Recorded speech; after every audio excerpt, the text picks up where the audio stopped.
Hi மக்களே, எல்லாரும் எப்படி இருக்கீங்க? எல்லாருக்கும் குட் ஈவினிங்குங்க. ஒரு கவிதை படித்தேன் ரீசெண்டாக. தொலைந்த சாவிக்கு என்ன கவலை, உடையப் போவதென்னவோ பூட்டு தானே அப்படின்னு சொல்லிட்டு ரொம்ப நல்லா இருந்ததுங்க.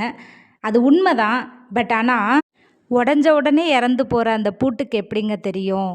உயிரோடு இருந்தும் யாருக்குமே பிரயோஜனப்படாமல் இருக்குமே அப்படின்ற அந்த சாவியோட வலியும் வேதனையும் இதே மாதிரி தாங்க நம்ம வாழ்க்கையில் சிலர் நம்மளை விட்டு போயிடுறாங்க. ஆனால் போகிறவங்களுக்கு கவலை தெரியாது, அவங்க நிம்மதியாக போயிடுவாங்க. ஆனால் அந்த வலியையும் வேதனையும் உயிரோடு இருந்து அனுபவிக்கிறவங்களுக்கு தான் அது தெரியும். பூட்டும் சாவியும் ஒன்றா இருந்தால் தாங்க அதோட மதிப்பே. அதே மாதிரி லைஃப்பில் எந்த ரிலேஷன்ஷிப்பாக இருந்தாலும் சரி, ஒன்றா இருந்தால் தான் சந்தோஷம், மதிப்பு எல்லாமே, அதுக்கான வேல்யூவே ஒன்றா இருக்கிறதுல தான் இருக்குது. ஸோ லைஃப்பில் யாரோட பிரிவும் யாரையும் கஷ்டப்படுத்தாமல் எல்லோரும் ஒன்றா இருப்போம், சந்தோஷமாக இருப்போம். வீடியோஸ் எல்லாம் பிடிச்சிருந்தா சப்ஸ்கிரைப் பண்ணுங்கள் மக்களே. தேங்க்யூ. Bye bye.